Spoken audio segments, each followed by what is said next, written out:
And right? yeah, Eminem. I build on that. I'll say, I don't think that it's necessarily being receptive. I think that by Dion being a God fearing man, he wants to hear other people out. He's not here to get in an argument with anybody, but he's here to say he loves God and he wants to pass his blessings on and his good uh karma on to everybody else. Now, these guys may say, well, what they don't believe in, they disagree. See, he ain't gonna stand up and act like no fool about it and start arguing with the guys and all that. Hey, he's a nice, soft spoken person most of the time, and he's gonna say what he has to say and give them a right to say what they have to say. But I think they a small group of people, and I think it's just a lot about nothing to tell you the truth.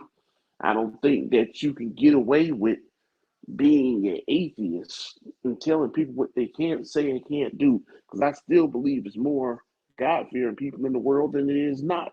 Now, they may not follow the word the way they need to follow it and everything else, but I think they are more God fearing people than they are not. And for them to say, well, he's receptive, I think he's just hearing these folks out and he's getting along. And every other day it's a story coming out of Colorado, and everybody wants to, you know, kind of poke at it. But one thing about it, I seriously doubt these folks are going to get violent over disagreement. So, you know, I think it's good to have dialogue, but I don't think he's going to dial it back at all because that's part of who he is, and he's where he's at because he's been blessed. So I think he want to express that. And Yeah, Eminem, yeah. there was Eminem. There was a coach, a guy. His last name was Kennedy, and he coached somewhere in Washington, I think, in the state of Washington. Hmm. And he got, I think he got either suspended or fired for having prayer after Prayer the on. game on the Right, field. right. I remember that.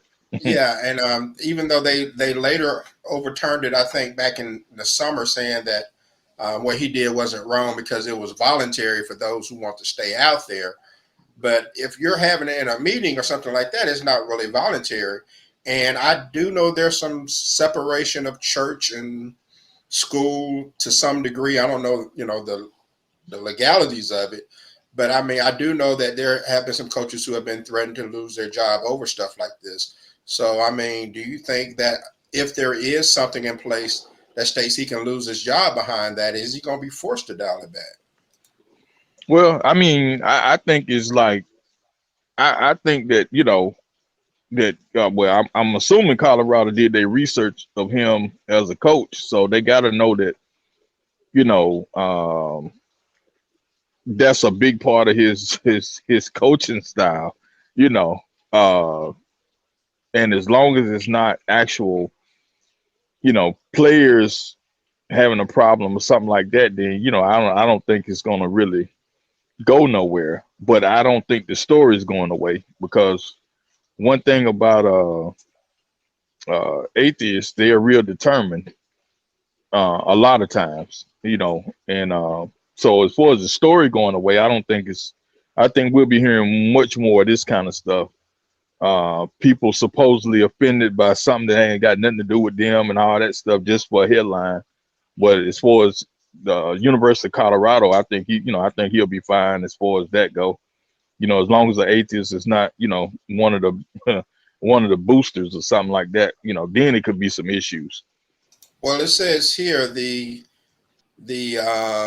executive vice chancellor and COO of, gosh, Colorado has a COO. Is they, well, anyway, um, he stated, and this is a quote from him: Coach Sanders was very receptive to this training and came away from it with a better understanding of the University of Colorado's policies and the requirements of the establishment clause.